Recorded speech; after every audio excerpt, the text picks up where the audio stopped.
Right, I'll shut up. Ollie, what have you got for number one today? Thanks, Craig. I'm glad that in that intro you said things we've learned or things we've been thinking about, because this first one for me is very much something I've been thinking about.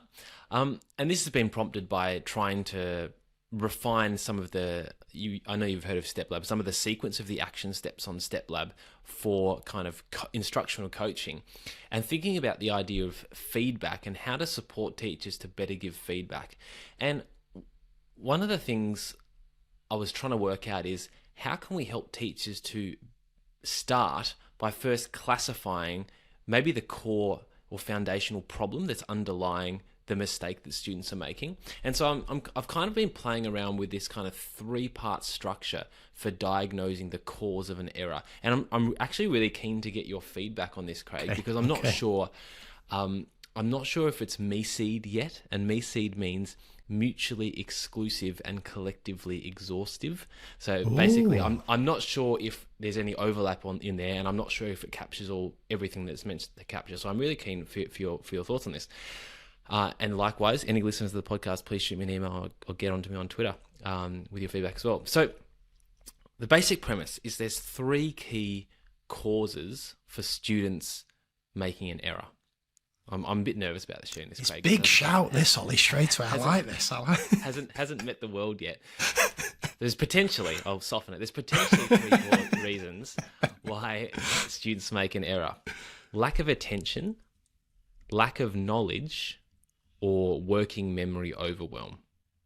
I know you're writing them down, so as well as the listeners at home. So I'll just say it again: lack of attention, lack of knowledge, or working memory overwhelm.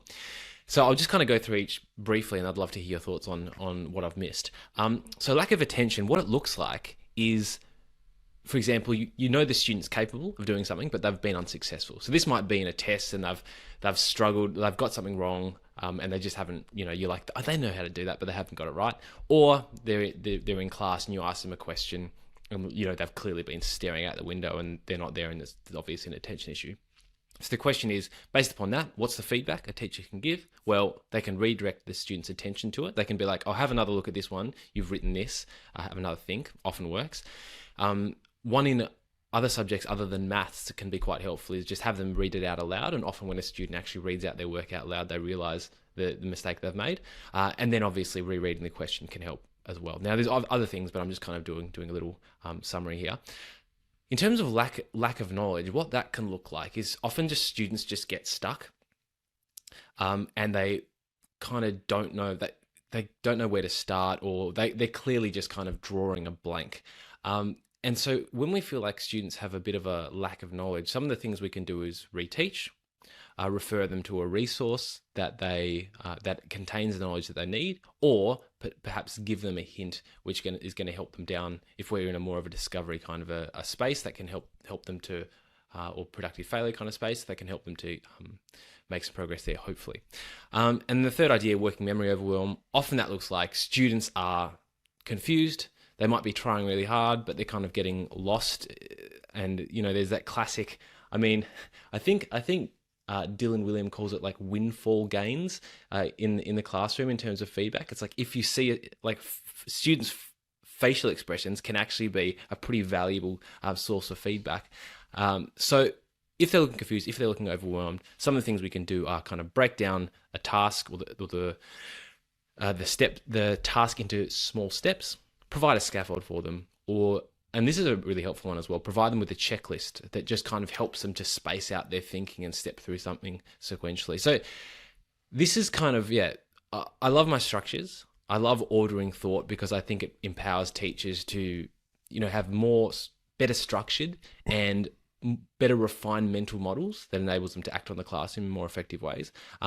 But most of all, I'd love your feedback on this, Craig. What are your thoughts? Well, it's lovely. I love a structure too. I love it. And you're really good at breaking things down like this. I really like it. So again, I could talk to you all day about these kind of things. So first question is, I'm intrigued by your ordering there. My instinct would go kind of almost kind of in more challenge to fix. It seems to me like it's attention, working memory overload, knowledge. How come was there any reason you put knowledge second?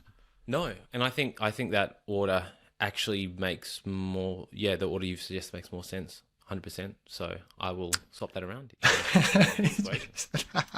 um, we'll start with attention then. I'm obsessed with this at the moment. So I'm really excited. I've got a podcast coming up. I'm recording it end of this month, start of June, with Pritesh Ratchura about are kids listening? And he's written a series of blog posts about checks for listening. He has, he does all hands up cold calling, which has blown my mind. He's flipped cold calling on its head. The kids have to volunteer first before we cold call and all this kind of stuff. And the more, Adam Box has written about this, the more I watch lessons, the more I realise the single biggest problem, the single biggest barrier to learning is kids are not listening. And you can tell this straight away, right? If you do a check for understanding, if you say, Ollie, what's the answer to this question? And Ollie goes, I don't know. If you just say, Ollie, what was the question? I reckon about 95% of the time the kid goes, I've no idea. And the problem is if you don't ask that, if you don't try and diagnose whether it is a lack of understanding or a lack of listening, your response can be completely ineffective. Because if I start doing a big reteach for you or bouncing it around when in fact you've just not been listening, I'm wasting my time because you might have that knowledge in you. So yeah, I think that's right at the heart of it. And I think it's probably more common than a lack of knowledge or a lack of working memory overload is this lack of attention. So yeah, I think that's right at the heart of it. And certainly me as a teacher, I've not been good enough at checking whether kids have been listening and paying attention enough. So yeah, definitely, I love that one. The other thing is, and I meant to mention this at the start actually, last time you were talking, one of your tips was about curriculum. You've been thinking lots about curriculum. I listened to your podcast with, I think I wrote it down here, Ben Jensen, I think it was. What a great episode that was about curriculum and how, firstly, is something worth paying attention to? Is your curriculum strong enough that it's worthy of kids' attention? And so for listeners, I'll put a link in the show notes, but that was a wonderful conversation, Ollie. And that, I think it ties quite nicely into attention because it is the lesson that you've planned worth paying attention to. I like that one. Knowledge is a really interesting one because one thing I think is quite interesting about this is, when kids are stuck, do they know what to do when they're stuck? And often I ask this question to teachers lots and I say, what do you want your kids to do when they're stuck? And sometimes they'll say, I want them to flick back in their notes, or I want them to ask their partner, or whatever the teacher wants them to do. And then I say, well, do your students know what they're supposed to do when they're stuck? And often it's like, oh no, actually they don't. And what kids tend to do when they're stuck, you'll know as well as me, is most kids will just put their pen down or they'll put their hand up, wait for the teacher to come round and so on. So arming kids with a strategy of what they should do if they feel they've got this lack of knowledge, again, feels to me it could solve quite a few of the problems, because otherwise you're running around like a headless chicken trying to kind of, diagnose what's going on and so on and so forth. So yeah, definitely the lack of knowledge feels really important. Final two things on this, because again, I'm kind of just prattling on all day about this. It feels to me that it's very difficult to distinguish, certainly in the moment, between a lack of knowledge and a kind of working memory overload. That feels tricky to diagnose in the moment. And I don't think kids know themselves. And I think there's a lot of kind of crossover in that, because you can be overwhelmed if you have a lack of knowledge, particularly if you've got like a multi-step problem where your knowledge of some of the steps is a little bit fragmented or not as fluent as it could be. Well, the reason you're overwhelmed is because your knowledge lacks. So that feels like there's a lot of crossover there.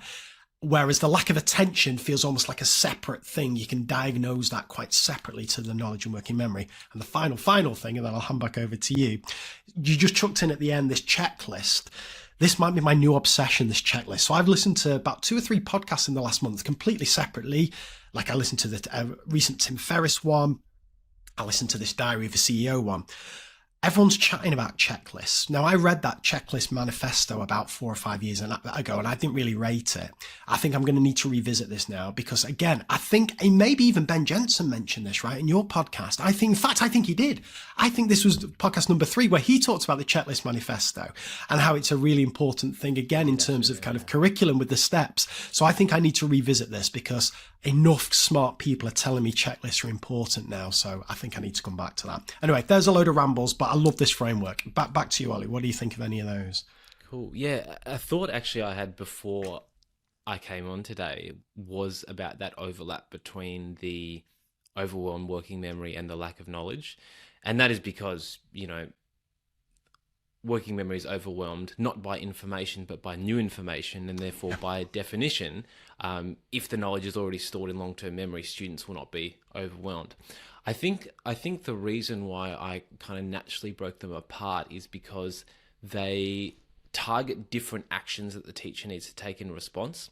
So if it's a lack of knowledge, the teacher has to, and it might be a slightly different context. For example, a student might be stuck on a question working independently, and the teacher therefore has to provide them with some new knowledge to help them move forwards on that. Whereas with the working memory overwhelm, I feel like that's one that occurs, or I was imagining it occurring more during instruction, and it's more the teacher action is not to add information, but it's actually to think about this way in which the information they're presenting is being structured such that it does not overwhelm the students anymore. And often by improving the structure of the information, you can communicate the same or more knowledge, but you just do so more efficiently. So I think the kind of way I've ordered it makes sense in terms of differentiating teacher actions, but perhaps I need to think better about classifying or kind of giving the initial problems names that are more mutually exclusive. Yes, that makes sense. But I certainly the key to any framework for me is, well, first you need a catchy name, Ollie. So you need to work on this. This needs to be top priority for these three things. But then once you've got your catchy name, it's how do you diagnose it? And then what are your possible responses? And particularly, again, just for me, the difficulty is how do you diagnose a lack of knowledge from a kind of working memory overwhelm? And once you arm teachers with that, and it's going to be a blunt instrument, it's not going to be perfect, but once teachers know how to diagnose it and then have the set of actions, then you have something super powerful. Otherwise, we're in the realm of potentially, you can imagine people listening to this thinking, well, how the hell do I know? I can't measure working memory, blah, blah, blah, blah, blah. But if you've got this diagnosis, these things to look for, and then the responses, then you've got something, really, really powerful. Have you got a catchy name, Ollie? That's the top priority here for you. No, I'll work on it. Work on that. Thanks, that's helpful. And I mean, the idea of catchy name, and then how do you diagnose it? What are the responses? Which is what I was kind of targeting already, but exactly. I think I can develop that more is good. And then just finally, a quick one on the checklist. I couldn't agree more. Checklists are so valuable. We've even been developing checklists around little Ada already. So it's like, if she's crying, you go. It's like unswaddle, pat, check the bum, re-swaddle, put back down. And then I've got like a checklist. I don't actually have it anymore because it's already... I've done it so many times, but it was for when I'm helping Holly get set up for breastfeeding, and it's like, what does she need? Well, she needs pillows. Which side do the pillows go on? Needs the water, needs the almonds and the dates, blah, blah, blah. Like I had a checklist to make sure I was like doing a good hubby job. So in many realms of life, checklists are a great way to go. Nice. Well, I think we'll revisit checklists on a future podcast we do. Once I've reread this book, so I think, it feels to me like it's an untapped, well, by me anyway, an untapped, strategy that could help teaching and learning.